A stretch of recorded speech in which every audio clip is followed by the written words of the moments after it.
कि इन्होंने आज श्रद्धांजलि सभा की है। मोरबी पुल जो गुजरात में अभी हादसा हुआ था, उनके परिवारजनों को इन्होंने श्रद्धांजलि दी है और उनकी कुछ मांगे इनसे बात करते हैं इनकी मांगे।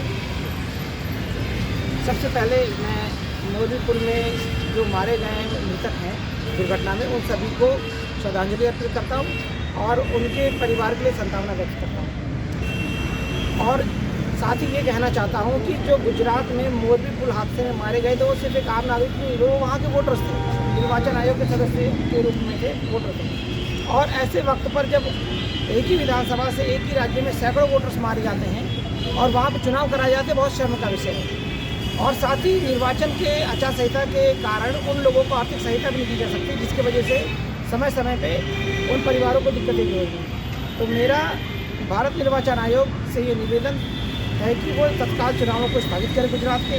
सबसे पहले वहाँ के जो मृतक परिवार है उनके पीड़ितों को राहत राशि दें, क्योंकि आचार संहिता के रहते हुए उनको कोई सहायता प्रदान नहीं कर सकता। इसके लिए आपने कहाँ पे लेटर वगैरह दिया या किससे मांग रखी है? सबसे पहले क्या कार्रवाई इस पर हमने माननीय उच्चतम न्यायालय के CJI महोदय को एक पत्र लिखा माननीय उच्च निर्वाचन आयोग भारत सरकार को, एक पत्र लिखा माननीय निर्वाचन आयोग क्या कहते हैं गुजरात, और राष्ट्रपति माननीय महामहिम राष्ट्रपति महोदय को पत्र लिख करके चुनाव स्थापित करने के कारण बताते हुए अपील करी और उसमें सही रीजन डाला कि क्यों चुनाव निरस्त करना चाहिए, क्योंकि वहाँ पर एक आम नागरिक की वोटरों की मृत्यु हुई है और अगर वोटर ही वोट नहीं डालने वाले जीवित नहीं रहेंगे तो वोट कहाँ से पड़ेंगे। इस कारण ये कारण बताते हुए जब डाला तो इलेक्शन कमीशन ने तत्काल प्रभाव लेते हुए उस पर एक निर्देश जारी करा, जिसकी कॉपी मैंने लगा दी है। वो निर्देश जारी करते हुए उन्होंने कहा कि यथाशीघ्र इस पर कार्रवाई करते हुए संभावित है कि चुनाव रोकने को कोई प्रक्रिया करी जाए। अभी तक तो उनके खिलाफ ना कोई जांच हुई है, ना कार्रवाई हुई है और ना कोई पार्टी इस मुद्दे को आवाज़ उठा रही है। आप लोग क्या कहना जनता से? जिस राज्य में ये घटना हुई है वहाँ पर पूरा की पूरा महकमा, पूरा का पूरा कर्मचारी और सत्ता किसी एक के ही हाथ में है और वो भ्रष्टाचारियों का साथ देते हैं। और अगर वो भ्रष्टाचारियों के साथ देते तो कार्रवाई कौन करेगा? पर हम उत्तर प्रदेश में जो स्वतंत्र रहा है, हमेशा न्याय पे बात करें। हमारे उत्तर प्रदेश से ये मांग करते हैं कि जिसने इस दुर्घटना को अंजाम दिया और जो इसमें शामिल है उन सबको सज़ा होनी चाहिए। और ये लड़ाई हमारी यहाँ से लेकर दिल्ली तक जाएगी और गुजरात में मरे उन भारतीय लोगों को भी न्याय मिलेगा, क्योंकि हमें मालूम है कि वहाँ की सरकार उस अपराधी को सज़ा नहीं देगी, क्योंकि मोटी रकम खा के कमीशनबाजी के चक्कर में घटना घटी है।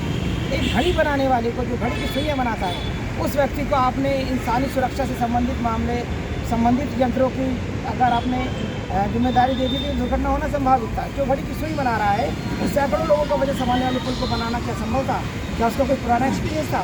नहीं था, उसको दे दिया गया पैसे के चक्कर। इसकी आवाज़ विपक्ष भी नहीं उठा रहा, विपक्ष भी मिला हुआ है क्या? नहीं, इसके लिए सबसे बड़ी बात यह है कि अगर विपक्ष आवाज़ उठाएगा तो चुनाव स्थगित हो सकते हैं और विपक्ष ने वहाँ पे करोड़ों रुपये लगा दिए चुनाव के लिए। अब वो भी सोच रहा है कि भाई चुनाव स्थगित होगा तो मेरा पैसा खर्च होगा, पर दरअसल चुनाव वहाँ पे होना ही गलत है। यहाँ पे जब सब पार्टियाँ मिलकर चुनाव करवा रही है तो आप अकेले स्थिति लड़ रहे हैं, तो आपको क्या लगता है न्याय मिलेगा आपको? बिल्कुल मिलेगा, क्योंकि हमारी लड़ाई आदर्श की है और हम भारत राष्ट्र के लिए लड़ाई लड़ रहे हैं। और मैं अकेला नहीं हूँ, मेरे साथ कई राजनीतिक संगठन है जो स्वाभिमानी तौर पर कार्य करते हैं। वो किसी पार्टी के आगे नतमस्तक नहीं होते, वो स्वयं लड़ाई करते हैं। ऐसे जो राजनीतिक दल हमारे साथ सहयोग में है उनका भी नाम इसमें दे रखा है मैंने आपकी विज्ञप्ति में। और साथ ही ये कहना चाहेंगे, जब हम सब मिलकर के न्याय की मांग करेंगे तो चुनाव भी नहीं स्थगित होंगे, साथ ही वहाँ के जो दोषी व्यक्ति है उनको सज़ा मिलेगी और जो लोग मृतक मारे गए उनको मुआवजा भी जल्द से जल्द मिलेगा। मुआवजा तो सरकार ने ऐलान कर दिया था। सरकार को मालूम है कि आचार संहिता लगी, उनके मुंह में बोलने में क्या होता है, उन्होंने तो मुँह से बोल दिया, पर वो क्या जनता को ये बता पाएंगे कि उन्होंने आचार संहिता के दौरान ये घोषणा कैसे करी? और आचार संहिता, इसलिए मैं बार बार चुनाव रोकने की बात कर रहा हूँ। जिस परिवार का जवान बच्चा जो रोज़ कमा के लाता था, रोज़ रोटी खिलाता था अपने 10 परिवार के लोगों को, अगर वो मर गया होगा हादसे में तो उस परिवार को कौन रोटी खिला रहा होगा?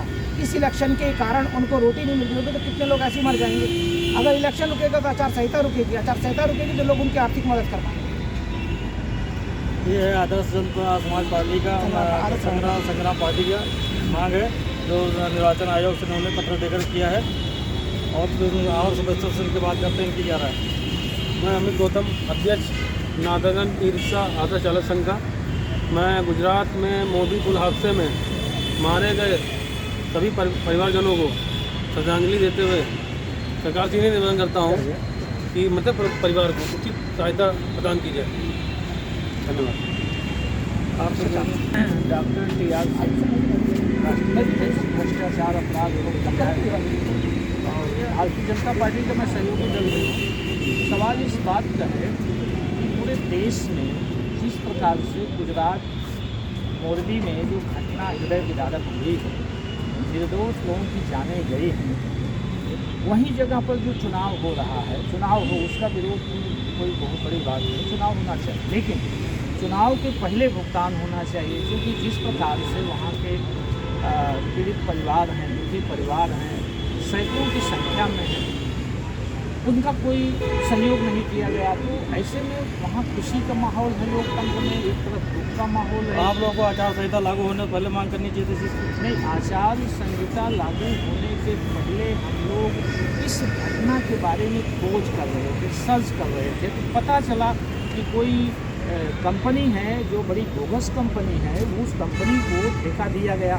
किसी घटना का जब तक शोध नहीं किया जाएगा, खोज नहीं किया जाएगा, तो प्रकाश में आया है। कंपनी का तो टेंडर निकाला जाता है, वो सार्वजनिक होता है, उसको दिया जाता है। नहीं, ये नहीं है। स्थिति ये है कि जो कंपनी ने टेंडर लिया है, उस कंपनी के बारे में हम लोगों को देर से पता चला। हमारे एक बहुत अच्छे मित्र हैं जो गौतम भारती जी हैं, वो सोशल एक्टिविस्ट भी हैं, पार्टी भी चलाते हैं। उन्होंने कहा कि डॉक्टर साहब ये कंपनी कई बार टेंडर ले चुकी है और ये घड़ी बनाती है, ये सब करती है, तो उस कंपनी के ऊपर FIR हुआ, लेकिन उसकी गिरफ्तारी नहीं हुई, कोई सत्पूर्ति नहीं दिया। तो निश्चित रूप से इस देश में जो करप्शन है और क्राइम है, दोनों एक साथ हो रहा। करप्शन उसका पिता है, क्राइम उसका बेटा है।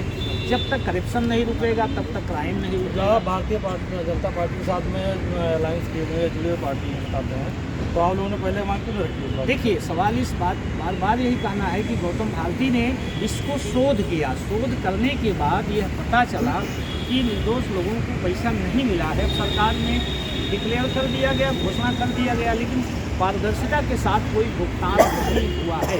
तो भुगतान नहीं हुआ है तो गौतम भारती जी ने हमसे कहा कि डॉक्टर साहब जब भुगतान नहीं हुआ है तो घोषणा से क्या होता है? एक तरफ गम का माहौल है, एक तरफ खुशी का माहौल है, तो गम के माहौल में उनको जो है सहयोग रास होनी चाहिए। चुनाव हो, चुनाव तो लोकतंत्र का पर्व है। मैं तो भारत के यशस्वी प्रधानमंत्री को साधुवाद करता हूँ, उन्होंने करप्शन के खिलाफ, क्राइम के खिलाफ जो जंग छेड़ दिया है। और उत्तर प्रदेश की धरती लखनऊ से हम बात कर रहे हैं अपनी अभ्यर्थी के माध्यम से, यहाँ पर भी बहुत अच्छा काम योगी जी कर रहे हैं। मैं सबको नहीं, ये मुद्दा गुजरात में क्यों बता रहे हैं? देखिए, गुजरात में हम लोग मुद्दा जा सकते हैं। अभी आचार संहिता का माहौल है।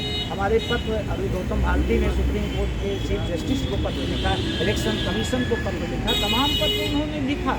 उस पत्र का इनके ईमेल पर जवाब भी आया है। तो कोई काम एक साथ, बड़ा काम जो है धीरे धीरे होता है, शोध करके होता है। आपको मालूम है कि फूल और कांटे दोनों एक साथ होते हैं, लेकिन कभी कभी कांटा जो है चुभने लगता है तो फूल को दर्द होता है, तो फूल जो है अपने आप में जो है परेशान हो जाता है। तो हम आप लोगों के सम्मान में 2 लाइन ये भी लिखता हूँ कि फूल कांटों की गोद में पला करते हैं, चुनौती दे मौत को वीर चला करते हैं, यूं तो चिराग जलते हैं महलों में पर चिरागे हैं जो तूफान में जलाते हैं। तो हम लोग देर से सही, दुरुस्त सही। जय न्याय, जय भारत, जय संविधान।